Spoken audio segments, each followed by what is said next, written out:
kadang tuh di tempat kerja itu ada aturan-aturan yang nggak tertulis juga.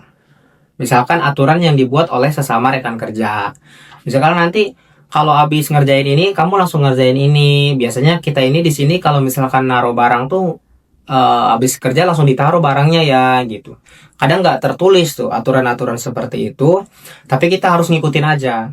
Jangan sampai kita keras kepala, egois ya kan, kerja sesuka hati kita itu nggak bisa kalau di Jepang.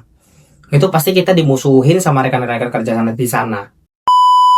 Halo brother, assalamualaikum warahmatullahi wabarakatuh. Kembali lagi bersama aku di sini, Ojak di channel yang penuh suka duka ini teman-teman.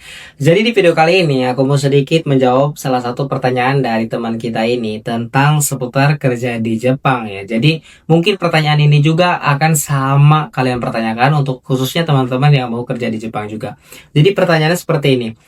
Kalau TG itu toko Tegino. Kalau toko Tegino awalan masuk kerja bakal dapat arahan juga kan banget ya. Soalnya aku sama sekali nggak punya pengalaman di bidang kaigo. Kaigo itu perawat lansia. Nggak ikut pelatihan keperawatan juga katanya. Nah, jadi mungkin teman-teman di sini juga khususnya yang kalian baru pertama kali mau kerja di Jepang itu kan pasti agak sedikit khawatir ya atau takut nanti di Jepangnya itu bakalan kayak gimana. Tentu meskipun kita sudah pelatihan, sudah belajar, sudah mempelajari banyak budaya Jepang juga kan kita pasti ada khawatir juga takut nanti di sana bakalan diajarin lagi enggak atau kita dilepas begitu aja suruh kerja gitu kan. Nah, sama dengan kerja dimanapun menurutku pribadi teman-temannya itu pasti kita bakal dari nol lagi, kita pasti diajarin gitu kan sama senior kita, sama orang perusahaannya sebelum kita dilepas kerja. Jadi kalau pengalaman aku pribadi itu kita selama 1 bulan sampai 3 bulan awal itu kita bakalan dibimbing, bakalan terus dikasih tahu gitu kan harus kerjanya seperti ini, cara kerjanya perusahaan tuh begini. Itu pasti kita bakalan dikasih tahu dan diajarin. Itu perusahaan itu pasti menyediakan waktu untuk kita adaptasi sekitar 1 sampai 3 bulan, bahkan ada yang 1 sampai 6 bulan. Sampai ujian tahun pertama itu mungkin kita masih bakal terus dibimbing gitu kan, diajarin. Nah, itu kan secara panjangnya ya, tapi secara fakta di lapangannya itu ya paling sebulan lah teman-teman. Sebulan tuh diajarin nih harus kerjanya kayak gini, ini caranya kayak gini. Sebulan pun kalian pasti udah ngerti alur kerjanya kayak mana, pasti udah ngerti. Jadi manfaatkan waktu sebaik mungkin antara 1 sampai 3 bulan itu kita harus beradaptasi dengan cepat. Jadi nggak perlu khawatir, nggak usah takut lagi bang nanti di sananya diajarin nggak, pasti diajarin dari nol. Gitu meskipun kalian udah pintar, kalian udah tahu, udah pelatihan kayak gimana, pasti diajarin lagi dari nol. Karena kan kita nggak tahu situasi di perusahaan kayak gimana, produk yang akan kita kerjakan seperti apa, aturan-aturan itu seperti apa. Nah, yang paling penting di sini teman-teman, kita harus mentaati aturan yang sudah diberlakukan di tempat kerja kita. Jadi meskipun tempat kerjanya sama, tapi di setiap line itu pasti memiliki aturan-aturan lagi. Nah, itu harus diperhatikan dan harus diikutin. Jadi, yang terpenting adalah kita mengikuti sistem. Sistemnya tuh seperti apa sih? Cara kerjanya di situ, cara menaruh barangnya, cara membersihkan ini, cara kita mengerjakannya itu seperti apa? Ada cara-caranya pasti. Bahkan kalau perusahaannya itu benar-benar peduli ya dengan orang Indonesia, itu pasti nanti di aturan-aturan di tempat kerjanya itu pasti disediakan juga bahasa Indonesia gitu. Nah, begitupun dengan di tempat aku sendiri, itu ada aturan-aturan yang menggunakan bahasa Indonesia. Jadi ada bahasa Jepangnya, kemudian ada bahasa Indonesianya. Gitu untuk mempermudah kita. Jadi perusahaan juga nggak selalu memaksakan kita untuk tahu semua bahasa Jepang yang ada di perusahaan itu. Enggak. Tapi yang penting, perusahaan itu kita bisa kerja dengan baik, kita tahu cara kerja yang benar, gitu. Itu yang pengen perusahaan tuh. Bukan masalah kita jago bahasa atau enggaknya. Tentu perusahaan pengen kita bisa bahasa ya kan, jago bahasa. Karena dalam kerja di Jepang kan kita perlu komunikasi gitu, perlu yang lain. Tapi masih ada apa ya, rasa untuk memaklumi lah dari pihak Jepang ini, memaklumi kita yang baru datang ke Jepang. Pasti kan orang asing kan nggak semuanya ngerti kanji, nggak semuanya ngerti bahasa Jepang. Itu dikasih toleransi, dimaklumi. Makanya dikasih selembaran atau kayak aturan-aturan pun bukan cuma bahasa Jepang, tapi ada juga bahasa Indonesianya. Gitu ya, mudah-mudahan di perusahaan kalian nanti kalian bekerja juga ada seperti itu. Nah, kalau tidak ada, ini misalkan ya gitu, kalian udah nggak ada senior, kemudian nggak ada yang ngejelasin pakai bahasa Indonesia, ya kalian harus bisa survive sendiri, bertahan sendiri dengan apa? Dengan cara kalian mencari tahu sendiri. Kalau aku sendiri pun sama, dikasih selembaran bahasa Jepang misalkan, ini aturan-aturan yang harus dikerjakan, tapi belum ada bahasa Indonesianya, ya aku translate gitu. Aku minta, shimasen, kore Iya nih mote kaete mau ides ka gitu kan, bolehkah saya bawa pulang ke rumah untuk saya pelajarin gitu. Jadi kan di rumah bisa kita foto, bisa kita pakai aplikasi Mazi, bisa pakai aplikasi Google Translate untuk mentranslate kan. Habis itu kita tulis ulang pakai bahasa Indonesia di catatan kita. Nah baru di situ. Nah jadi sepengalaman aku pun gitu teman-teman. Kadang tuh di tempat kerja itu ada aturan-aturan yang nggak tertulis juga. Misalkan aturan yang dibuat oleh sesama rekan kerja. Misalkan nanti kalau habis ngerjain ini, kamu langsung ngerjain ini. Biasanya kita ini di sini kalau misalkan naruh barang tuh habis kerja langsung ditaruh barangnya ya gitu. Kadang nggak tertulis tuh aturan-aturan seperti itu, tapi kita harus ngikutin aja. Jangan sampai kita keras kepala, egois ya kan, kerja sesuka hati kita itu nggak bisa kalau di Jepang. Itu pasti kita dimusuhin sama rekan-rekan kerja di sana. Nah kalau udah dimusuhin, itu alamat kita bakalan bener-bener nggak dipeduliin teman-teman. Kalau udah nggak dipeduliin, kita bakal kesusahan buat adaptasi, gitu tentunya. Nah kalau menurut aku pribadi, ketika kalian pertama kali masuk ke perusahaan, itu kalian menyesuaikan gitu. Kayak ibaratkan kayak kita kosong lagi lah gitu, siap diisi. Gelas kita kosong, siap diisi air gitu. Pokoknya mau belajar apapun tanya, setiap mau ngelakuin apapun tanya, jangan inisiatif, jangan sok pinter, jangan sok tahu, jangan ya pokoknya kayak gini, jangan, lebih baik kita tanya gitu. Jadi kita ngehargain senior kita, jadi kita memberi ruang untuk senior kita tuh mengajari kita juga, memberi ruang gitu untuk mereka ngasih tahu yang sebenarnya seperti apa gitu. Kalau misalkan kita nggak tahu yang benernya terus kita cuman kayak langsung wah sok pinter gitu kan, itu niscaya kalian bakalan kena jebakan sendiri nanti gitu. Kita bakal kejebak sendiri dengan apa, dengan sikap kita yang seperti itu. Aku pernah satu kali dengan kayak nggak nanya atau apa gitu, aku cuma lihat aja gitu, dia ngerjainnya kayak gitu, yang penting kayak gini, ya udah aku ngerjain ya kan, ngerjain dengan cara aku sendiri gitu kan. Nah kemudian cara yang aku pakai itu salah, itu alhasil barangnya jadi jelek dan salah. Nah itu orang sebelah kita, rekan kerja kita pasti bilang ke atas satu, soalnya dia nggak nanya gitu kan. Ya saya juga salah katanya, saya nggak ngajari, tapi dia juga nanya gitu. Dia ngelakuin dengan sikap dia sendiri. Nah aku pernah ngelakuin seperti itu juga. Itu kesalahan aku dan aku nggak mau ngelakuin kesalahan itu yang sama gitu. Dan itu aku juga nggak mau terjadi sama kalian. Makanya aku sekarang di tempat kerjaku yang sekarang dengan rekan kerja yang baru itu aku cepat banget adaptasi. Aku langsung belajar, aku langsung tanya setiap pagi. Jangan malu bertanya. Shimasen gitu kan, dosrebai desu ka, shimasen orimashita gitu, udah selesai gitu. Tsugi wa nani o surebai desu ka, selanjutnya ngapain, aku selalu tanya, oh Jak selanjutnya ini, Jak selanjutnya ini, tsugi wa kore gitu. Ini ngelanjutin, ngikutin. Nah kalau misalkan kita nggak ngerti bahasanya, kita tinggal tanya, tinggal bilang aja gitu, shimasen wakarimasen gitu kan, nggak ngerti. Nah biasanya tuh orang Jepang pun ketika dia ngasih instruksi atau ngasih apa, dia pasti memastikan juga di akhirnya tuh ini wakaru ngerti artinya gitu, artinya ngerti gitu. Kadang dia juga takut nggak ngerti kita kan, jadi di ini lagi gitu. Yang penting tuh kita kalau menurut gue sih yang penting kita happy lah gitu. Kitanya tuh orangnya cekatan, enak gitu kan, dikasih arahan ini kitanya siap, kemudian kalau lagi dikasih arahan kitanya juga excited gitu kan, benar-benar apa ya, serius gitu.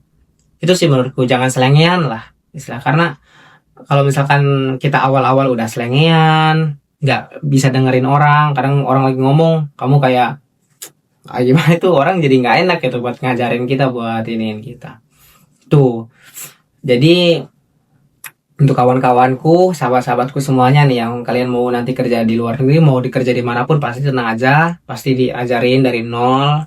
Yang paling penting saat masa-masa diajarin itu benar-benar kita gunakan untuk masa belajar, masa banyak tanya, bawa buku catatan. Aku sampai detik ini pasti bawa buku catatan, itu pasti aku catat Ketika dikasih tahu nih, ini, aku minta izin, minta saya catat ya, gitu. Saya catat dulu. Saya pasti minta waktu buat catat. Karena kalau nggak dicatat kadang lupa teman-teman. Karena banyak sekali aturan-aturan atau cara kerja yang banyak ya, sebanyak itu. Terus kadang tuh mungkin hari itu ingat, dan barangnya kan kadang beda-beda ya. Kadang barang satu itu datangnya sebulan sekali gitu. Nanti bulan depan datang lagi. Pas bulan depan datang lagi tuh kadang kita lupa. Kemarin tuh kayak gimana ya gitu. Lupa. Jadi sebisa mungkin dicatat, bawa catatan kecil, kantongin. Udah catat terus gitu kan. Aku bahkan bawa catatan besar gitu. Kalau sekarang catatannya besar ini lebih enak gitu dicatat. Oh, harus sekian sekian sekian. Nah, kemudian pentingnya juga belajar bahasa, karena ini jujur ya teman-teman ya, kalau kita nggak ngerti bahasa saat ada meeting, saat ada core gitu kan, saat ada kesalahan apa itu kan pasti dibicarain ya, itu kita pasti bingung, super bingung. Kita cuma nerima ocehan aja gitu, dimarahin gini gini gini, harusnya kayak gini gini. Kan kalau di Jepang itu kalau misalkan ada satu kesalahan itu harus ada perbaikan, namanya kaizen. Jadi harus, kesalahan tuh jangan dibiarkan begitu aja gitu kalau di Jepang. Jadi kesalahan tuh harus jadi pembelajaran untuk hari-hari besok. Jadi meskipun kesalahan itu dimaafkan, tapi kesalahan itu bakal terus dibahas. Ini gimana caranya biar kamu nggak ngelakuin hal yang sama di masa yang akan datang. Itu kita dicacar, ditanya, kenapa kemarin kamu ngelakuin kayak gini, kenapa gitu, kok beda gitu, kenapa? Tolong diingat gitu. Nah, kalau kita nggak bisa bahasa Jepang untuk menjelaskannya, itu bakalan susah banget. Susah gitu. Nah, jadi aku sedikit-sedikit mempelajari bahasa-bahasa di tempat kerjaku gitu kan, bahasa-bahasa yang dipakai oleh setiap orangnya gitu. Apa terus dipelajari di rumah untuk nanti kita besok meeting tuh nyiapin. Jadi nyiapin sekarang tuh teman-teman aku tuh. Nah, di meeting itu biasanya ada diskusi ya. Jadi setiap keresahan dari setiap pekerjanya itu diluapkan, dari setiap keresahan dari atasan juga diluapkan. Misalkan ada kesalahan si ini dibahas, ya kan, kesalahan aku dibahas. Nah, kemudian dari kita juga harus ada pembelaan, atau misalkan dari kerja kita juga, misalkan kita alatnya nggak enak nih, mesinnya juga nggak bagus, nah kita bisa bilang gitu. Jadi atasan tuh nggak bisa cuma nyalahin ke kita doang. Kenapa ini barang ini, apakah kamu kerjanya jelek atau apa? Kita juga bisa bantah gitu kan. Kalau kita bisa ngerti bahasa Jepang, kita bisa bantah. Kita, kenapa sih ini penurunan gitu kan. Jadi laba perusahaan pun, laba atau keuntungan perusahaan itu kan dibahas di meeting gitu kan. Ini di line ini kok kenapa menjadi turun? Kok kenapa kinerjanya turun? Itu kok kenapa banyak sekali klaim, banyak sekali komplain gitu dari konsumen gitu kan. Nah, itu dibahas bareng-bareng teman-teman. Dan itu kita dicecer gitu. Selama meeting itu kita dicecer ya. Kalau kita nggak ngerti itu bahasa Jepang, itu benar-benar kita nggak tahu, nggak ngerti mau ngapain, apa yang harus kita lakukan, apa yang harus kita perbaiki gitu kan. Terus ketika kita ditanya, kita tuh benar-benar nggak enak banget gitu. Jadi sedikit-sedikit itu. Ya mungkin di awal-awal dalam meeting itu pasti kita nggak bakal terlalu dilibatkan ya. Kalau awal-awal tuh pasti kita ya cuma ngikut dari senior kita. Nah, senior kita paling yang dicecer. Tapi seiring berjalannya waktu, kita udah 6 bulan, 1 tahun, 2 tahun, 3 tahun, itu kita pasti sudah harus bisa berkembang gitu kan. Kalau misalkan kita udah sampai 3 tahun kita masih belum bisa buat diajak diskusi, meeting dan lain sebagainya, itu pasti mereka juga mikir ini nggak ada perkembangan gitu.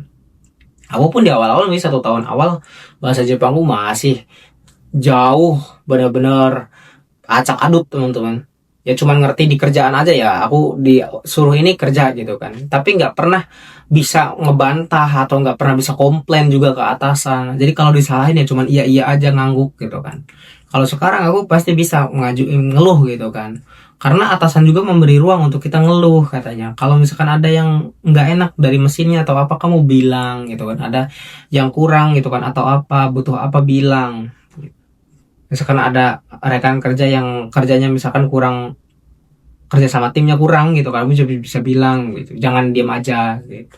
Kalau ada memang cara yang lebih baik, kamu bisa bilang gitu. Jadi pasti nanti kita bakal dikasih ruang gitu. Jadi sebenarnya kerja di Jepang itu nggak begitu menyeramkan juga ya, nggak sebegitu menakutkan kalau satu kitanya taat aturan, kitanya tuh bener-bener apa ya, siaplah gitu, karena kan kita di sini dibeli waktu kita ya, setubuh kita ini, setenaga kita ini kan dibeli gitu dari Senin sampai Jumat, bahkan Senin sampai Sabtu ya. Selama kita bekerja itu kita dibeli waktunya, tenaganya dibeli gitu, pikirannya dibeli, semuanya dibeli.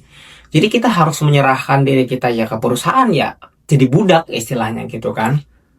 Jadi udah nggak usah kayak kita punya pikiran, udah mah kita budak gitu kan, udah mah kita pekerja, terus kita berpikiran jadi kayak bos gitu, jadi pengen enak, pengen nyaman, nggak ada. Jadi kalau misalkan kita udah menyerahkan diri kerja di orang, mau kerja dimanapun, misalkan kita jadi karyawan, jadi pegawai, jadi budak, jadi apa, ya siap sama pimpinan gitu.